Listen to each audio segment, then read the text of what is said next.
end. It comes out to Tom James. Good job! Oh, what a goal! What a goal for Tom James! Oh, that was special!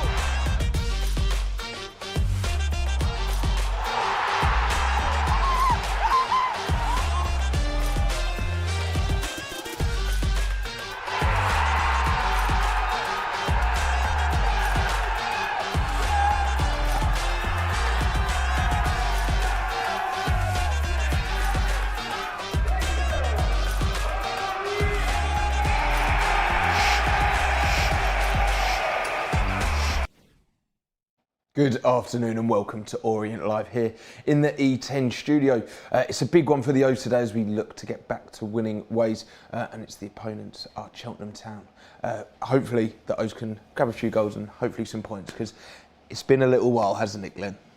It has been a while. It seems, was it a couple of months since we got the 3 points? I can't remember the actual date, but there's been times in games where we've looked good, just not falling our way, and then we concede silly goals and we're our own worst enemy at times. So hopefully the boys can put it right today and get back to winning ways. We've had some tough games on paper in recent weeks. It's been a tough run. We've got some tough games coming up, but on paper this one looks like one that we not need to win. It's not that stage of the season, but really want to win. And you know, I remember a couple of years ago when me and Glenn had a discussion about what is a must-win game and what isn't a must-win game. You can't have must-win games at this stage of the season. That was my opinion. I think back then I maintained that.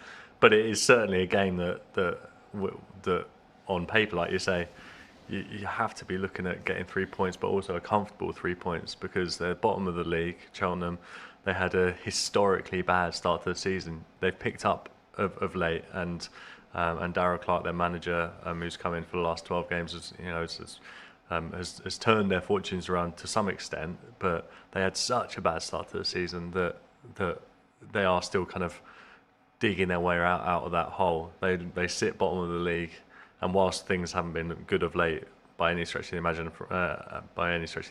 for us, it's a game that we have to be winning. Well, if we want to win this game, we're going to need the help of Mr. Richie Wellens, because he knows exactly what we need. So let's hear his thoughts now ahead of this afternoon's fixture. For Cheltenham to come on Saturday, what can we expect from them?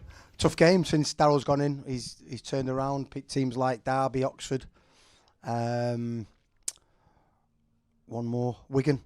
Good teams have gone there and not been able to beat them. So you know the environment there is tight pitch, really small, and they put the ball forward, they put it in the box. So tough game, but one that we're very, very capable of winning. We need to make sure that we defend properly, get first and second contacts on the ball, and try and play our game. They had a very difficult start to the season, which was well documented with the number of games they went without scoring, but they've picked up 8 points from their last 5 games. So although they're at the bottom of the table, certainly the recent form doesn't reflect their league position. Yeah, I mean, I can't say I've watched too many games. I've watched the last 4 or 5 since Darryl's come in, because it's been pointless to watch the previous ones. But I think sometimes teams at this league can, if you're at the bottom, for me this is a league where there's two different leagues going on at once, and probably only Stevenage have broke that mantle of the top teams, the bigger clubs, and the rest. So I think if you're a club like Cheltenham, it can happen. You can go through periods similar to what we're going through at the moment, and what you do is you work through it. They've got some good players, especially up front. Lloyd's a threat, so you keep working, you keep getting through it, and they've come through that.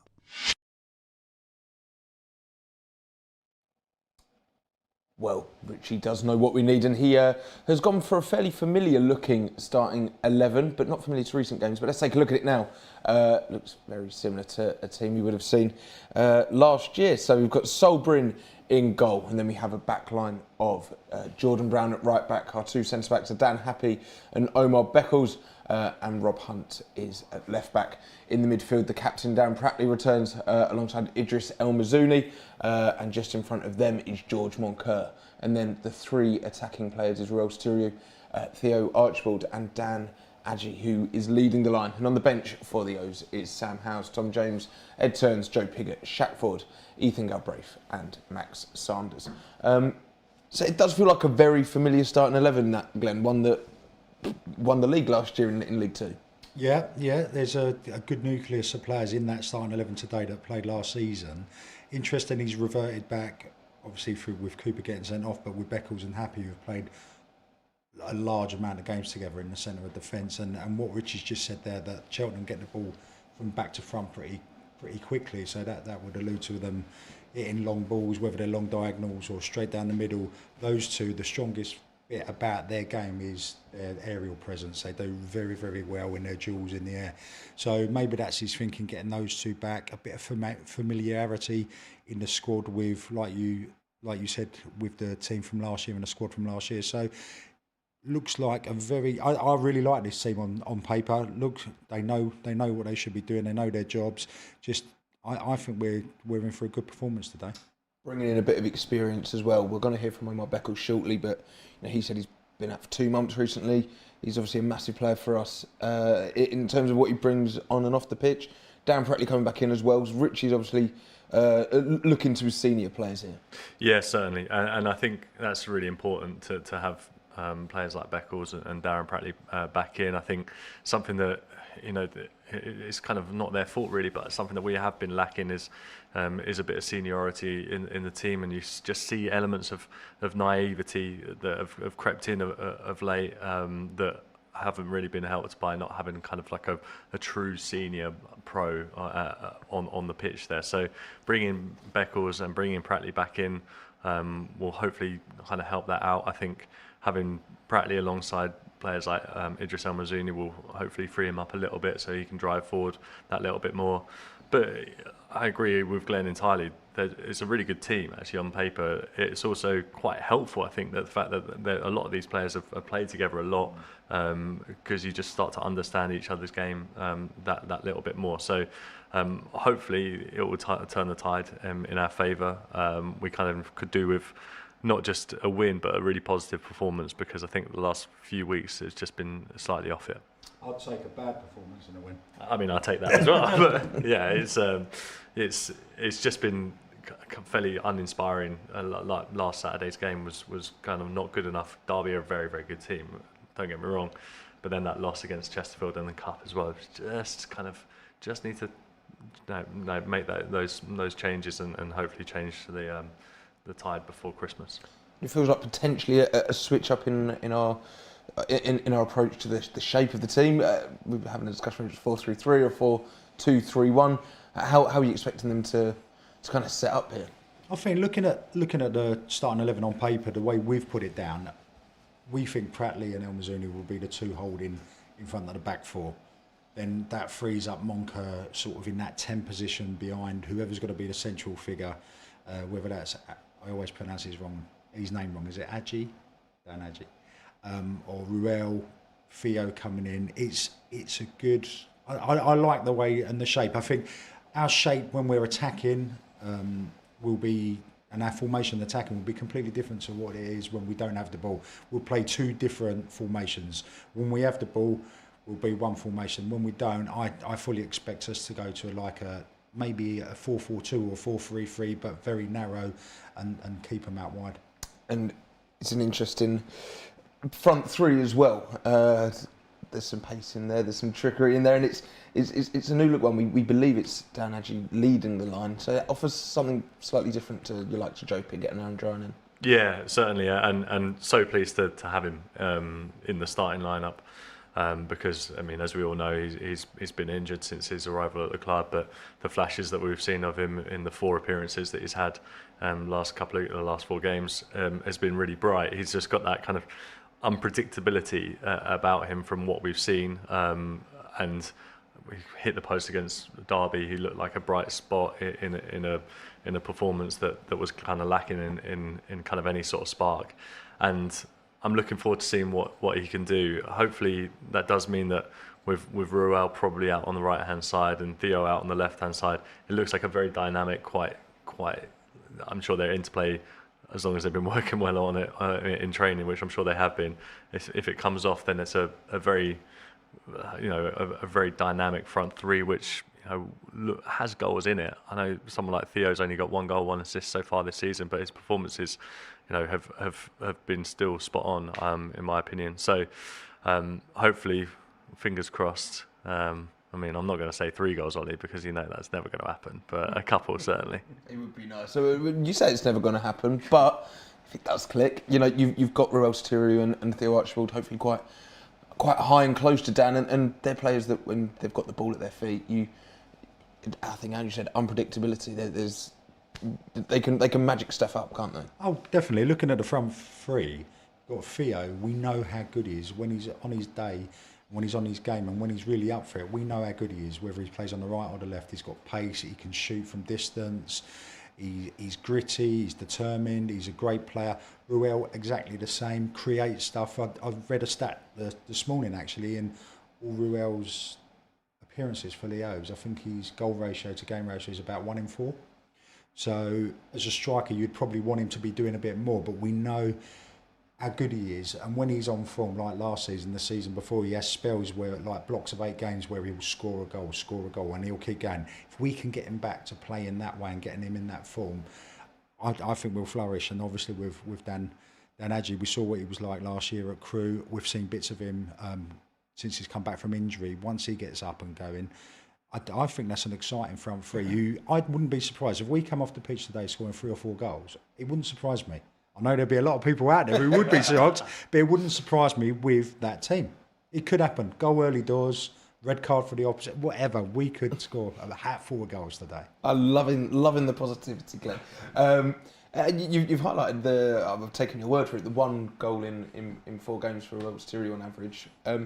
You say you'd expect more, but I think historically speaking for Orient strikers, that's probably a good goal ratio for strikers we have at the club. But he's so important, and he's the top scorer, top provider for the season, and he's just so key to the side. Yeah, and it's good that he's started the season so brightly, because despite the fact that he might have had a couple of games where he hasn't been on the score sheet, it's just that reputation just builds. You know, the reputation kind of precedes these players. You look on the team sheet and you go, oh, this guy's got 7 goals, 2 assists in this season in all competitions, and so all of a sudden you're like, well, he's probably going to be the danger man. And then little do their fans know, maybe little do their coaching staff know, that it's kind of like, well, he'll be probably playing on the right hand side of a 3. Dan Hadji will be more like kind of the focal point of that attack. So as long as you can get goals from all over the team, then you're in.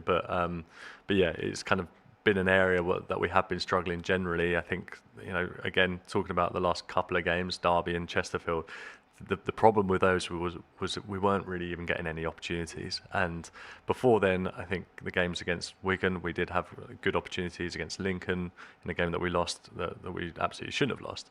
We obviously we lost, so you can't say that we played brilliantly, but we had so many shots and we still managed to lose.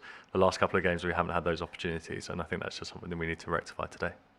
So I was just going to say, with their games, do you think we just need to be a bit braver, like the midfielders or the forwards, and try and do something different, and not worrying about giving the ball away, like, oh no, everyone's going to get on my back or the crowd's going to get on my back? Do you think those players just need to be a bit braver, because they've got the capabilities of doing something special, but when the game is tight, rather than, I don't want to give the ball away because somebody will get on my back, try things, keep trying things, be imaginative? I think 100%, because we last Saturday against Derby, the best period of the game for us was in the first 20 minutes, and we looked really good. I was there, and the people that I was with were kind of like, couldn't believe that we lost that game 3-0, because the first 20 minutes were very good, but we were very brave, and we looked on top.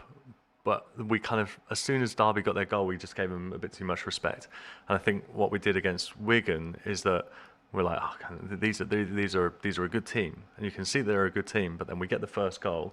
Okay, Humphreys for Wigan scores an excellent goal from the edge of the box, and we gave him too much time. But after that, we still went out there and was brave. I think sometimes, because you just see a team that's just a bigger club. Derby came here with £1,000, and they probably could have sold 5,000 away tickets last week, because they're a big club. As soon as we went a goal behind, you're kind of like, oh, I don't think we're going to get back in this, despite having such a bright 20-25 minutes. So against a team like Cheltenham, you know, we shouldn't give them much respect, because they're bottom of the league and they're there for a reason. So hopefully we can just, you know, really play with a lot of confidence and take boldness into that game starting. Well, it is going to be a tough game still. There's no doubts about that. And of course, don't forget, if you're watching along live on our YouTube stream, then today's game is available for international fans to watch. And UK fans, you can pick up an audio pass to listen along. Just head over to the website that is on screen now. But we're going to take a short break away from football and take a look at some of the work the club's been doing in the community recently with the food banks.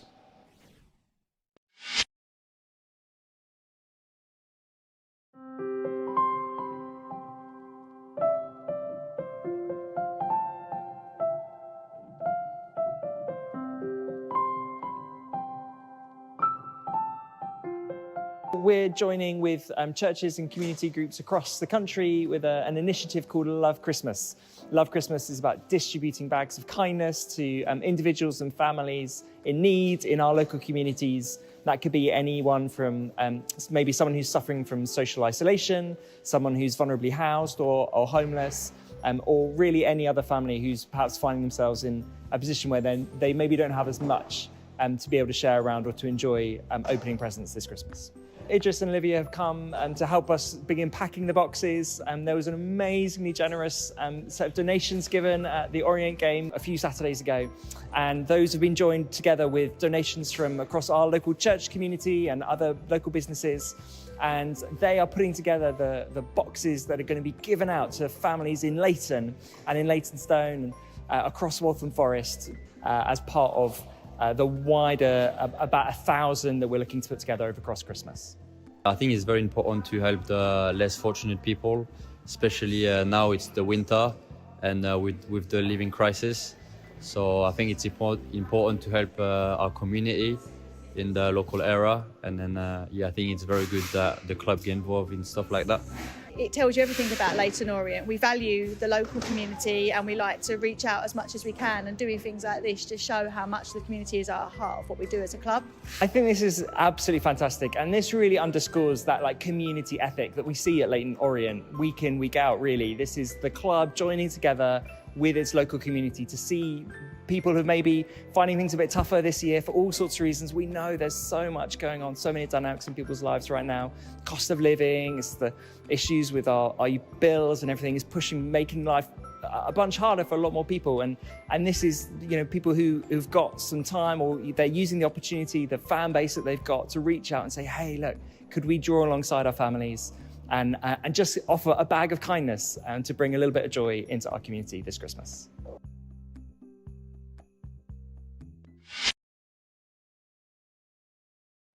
Absolutely brilliant stuff there from Idris and Olivia, and also much more fantastic work going on around the communities. If you just head over to the social media, on the Twitter and the Facebook, you can find some more content on that. Another thing that we want to highlight to you now, and it's a chance for you to play on the hallowed turf of the Gorham Group Stadium. As we announced this week, we're now taking bookings for next summer's pitch hire period. Bookings are getting taken up already, so if you or your friends or any businesses are interested, get in contact as soon as you can by emailing commercial@leytonorient.com. But now back to the football on the pitch by the professionals. Not saying that no one watching here is any good at football, but it's Omar Beckel that we're going to have a quick look at, really. And we'll see some of the clips of his defending, and I think maybe he hadn't started tons of games this season due to injury, but as we'll see here, he's a good defender on his day. He's a very good defender on his day. When he's on form, I know he had a shaky period at the beginning of this season where did he score an own goal or 2 own goals, or he made a couple of mistakes and people were getting on his back and his confidence levels dropped down. But he's a warrior. He's a good centre half. We saw how important he was to the team, to the squad, on and off the pitch last season. But for him to be coming back in and starting a game today, he'll love that. He'll relish the challenge of the team's not been doing so well. He's come in, he's come back in today. He'll want to put things right. The first and foremost, they'll want to keep a clean sheet. He'll want to come in. He'll want to do well. We want to keep his place in the team, but he'll want to keep a clean sheet. And if we can do that, we can build with those forward three and the midfield three that we spoke about earlier. We've got a real opportunity to go and create some stuff and get some good opportunities. But he will be key. Him and Dan Happy at the back today will be key. If they can play the way they have done over the last couple of seasons together, be absolutely key in us getting anything out of today's game. Yeah, I mean, we'll see from the clips what he brings to the team. Obviously, a rock at the back. I think Glen was right to kind of identify that.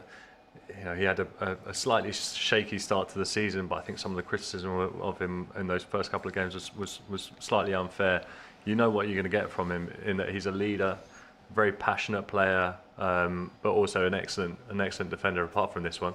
But but he wants to go into the tackles. He wants to get his head on the end of every ball.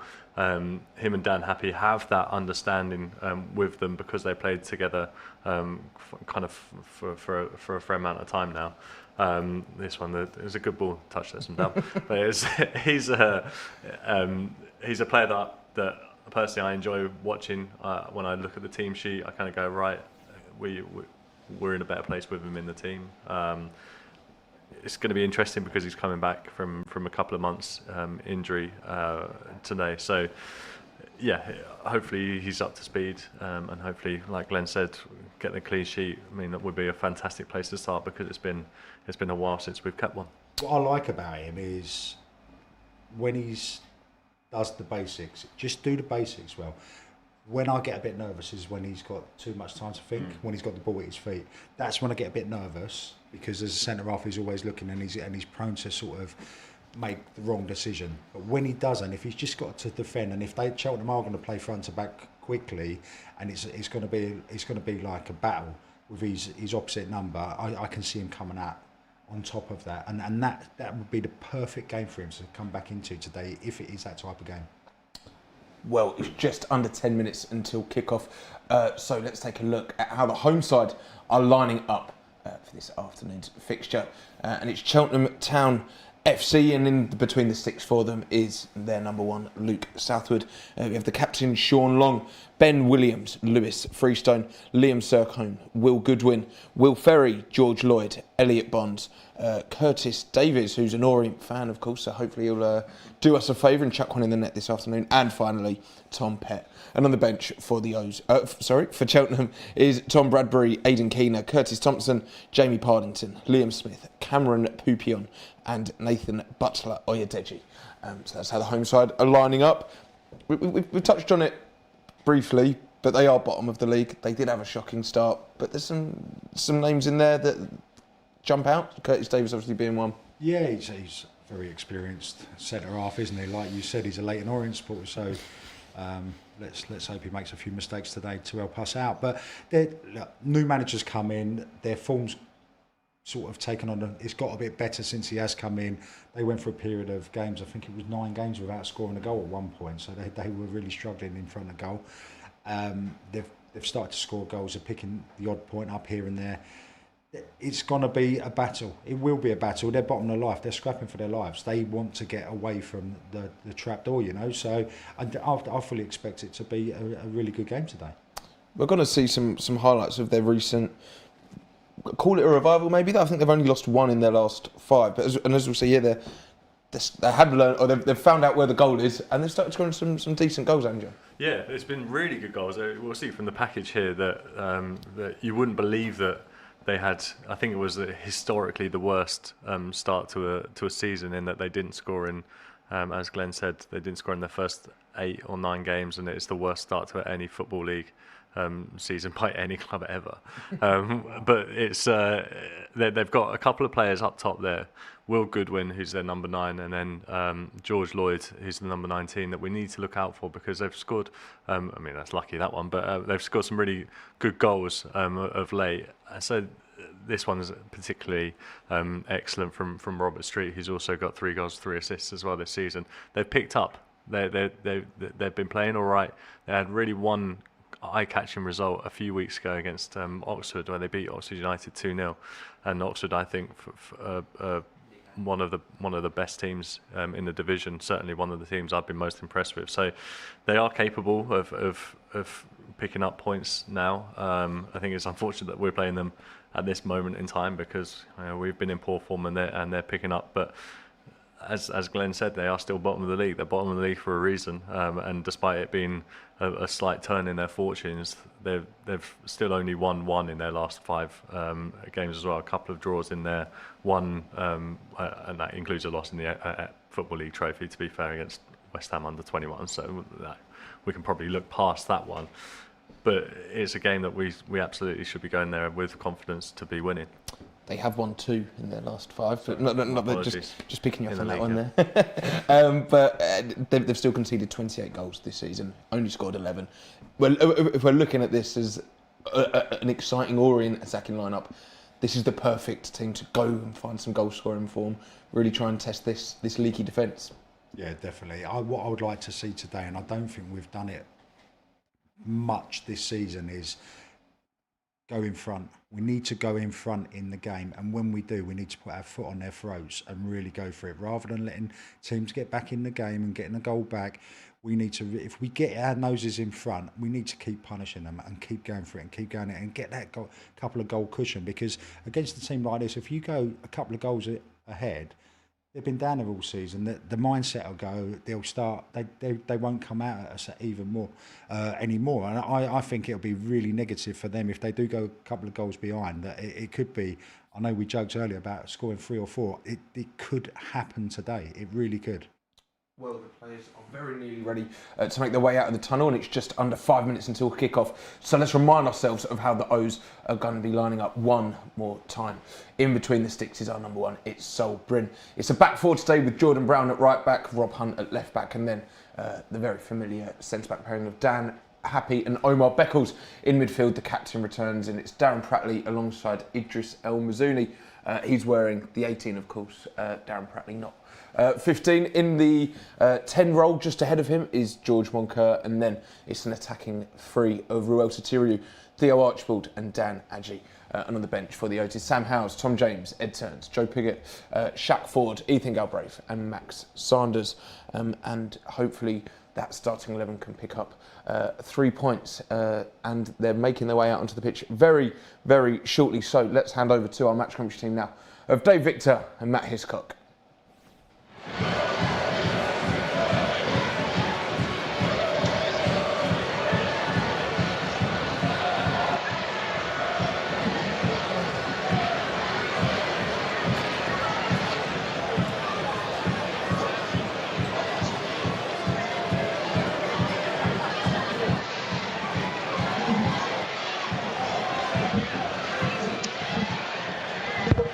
Good afternoon and welcome to Whaddon Road, where Leyton Orient haven't won since 2009.